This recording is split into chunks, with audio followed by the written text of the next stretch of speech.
What up? This is Rama Screen, and in the anticipation of Spare Parts arriving on VOD, digital, DVD, and Blu-ray June 1, I'm here talking with the director of this new film, Andrew Thomas Hunt. How are you, Andrew? I'm doing good, Rama. How's things there? Not bad. Thank you for taking the time. Congratulations. So let me start with the obvious question. How did you come about this project? What drew you to David and Svet's script that made you want to direct Spare Parts?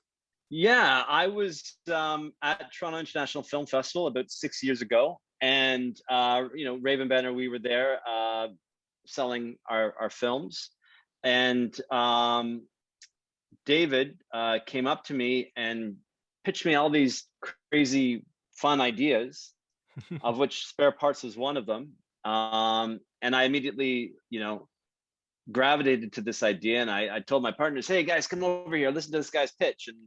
And so him and Svet sent me the script. I read it, I dug it, and I immediately attached myself on as director, and then worked with Svet, who's based here in Toronto, on just kind of adapting and tweaking the script to kind of better fit my sensibilities. And like little things like originally the girls were rock climbers, Hmm. and of course we changed into being in a rock band, which kind of not only gave it this fun punk ethos, but it gave us a great opening of them being in a bar fight, performing and being in a bar fight, showing off their skills and how they can handle themselves. So that's how it all came into being. Oh, that's good. Yeah, I'm a big fan of punk rock, so I kind of like your changes there. So Yeah, thanks. part of why I also enjoy this film, aside from the fact that it features beautiful badass women, is that Spare Parts kind of has that Mad Max vibe to it. Was Mad Max sort of the look and the tone that you were kind of aiming for, or was that unintentional? It's not that it was unintentional, but I wouldn't say that it was specifically intentional. Like I think that there's certainly a kind of an established trope, as it were, for a junkyard arena. Like we actually shot this in an actual junkyard, so those Huh. were like real crushed cars. We had to clear out the debris, and we brought in a ton of sand to cover the ground so that people, when they were falling and fighting, they wouldn't get cut up. And so a lot of the props that we used in that film came from an actual auto wrecking yard.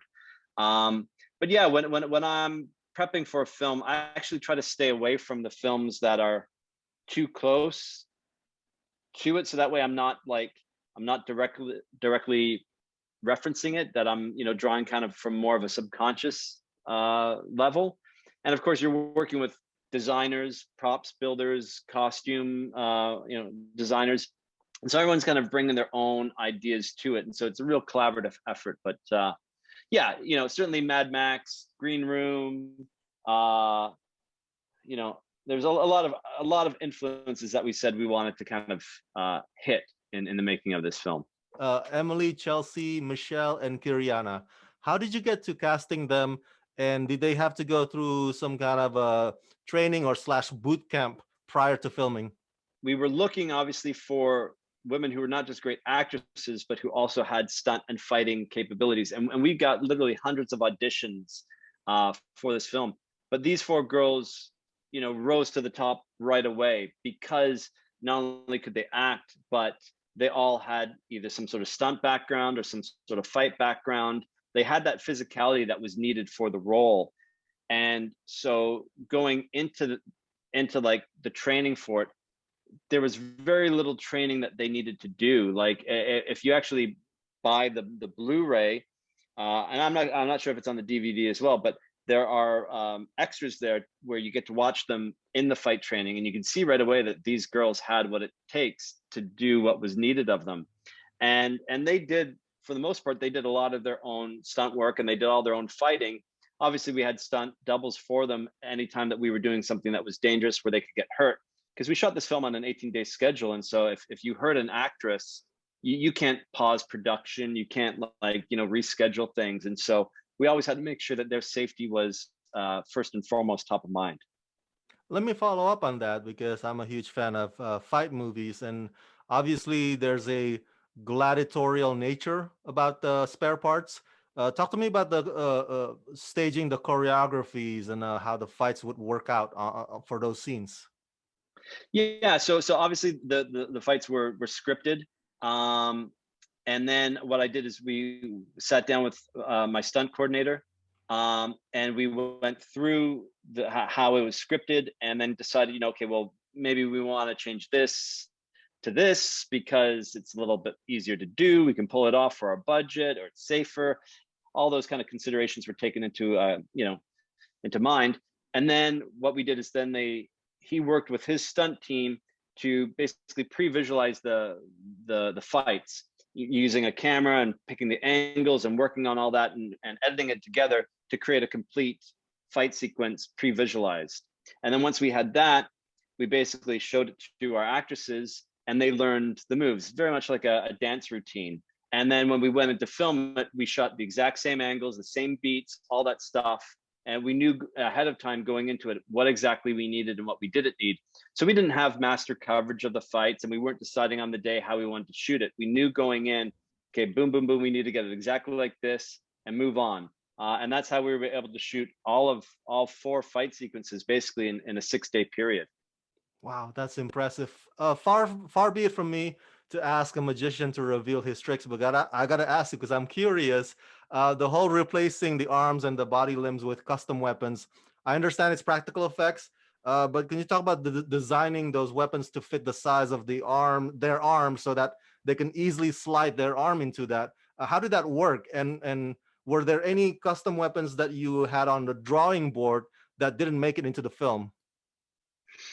Yeah, we had some various ideas, but again, like, we knew that we couldn't, tap into VFX as much as we wanted to on this film. Again, our budget just didn't allow it, so we did have to do everything practically. And so we did then specifically design the weapons so that that they could be built using rubber or existing components.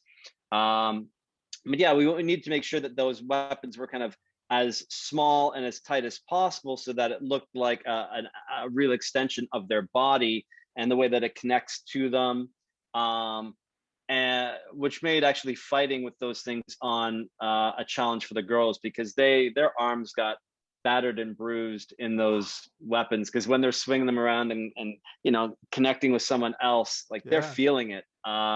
And I'd say cut, and they'd go, "Oh, Andrew, my arm!" And but they took it. They were complete pros. So yeah. Awesome, awesome. Such an enjoyable action bloodfest thriller film. I noticed also, and finally, I noticed that your next directorial film is called The Fight Machine. Is that more or less in the same vein as Spare Parts, or is it completely different? What can you tell us about that? Uh, yeah, it's completely different. It's more of a drama. It's a movie that takes place in the world of underground bare knuckle boxing. I'd always like to compare it to Fight Club meets Train Spotting.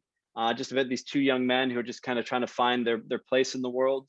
And yeah, they happen to end up uh, enjoying boxing, and so it has some very brutal fight scenes in it. And again, I what I learned off of Spare Parts, I was able to apply to Fight Machine, because I shot Fight Machine about a year and a half later. Um, so yeah, so I'm just wrapping up production on that one now. I'm going in next week to work on some VFX, some audio design. So yeah, I'm excited to get that one out to the world. Final question. Spare Parts 2, any possibility? We'll see how well Spare Parts One sells. Fair enough. Fair enough. For my fans at home, everybody go check out Spare Parts, arriving on VOD, digital DVD, and Blu-ray June 1. Andrew Thomas Hunt, thank you for talking to me, and congratulations. Thank you so much, Rama. It's been a pleasure.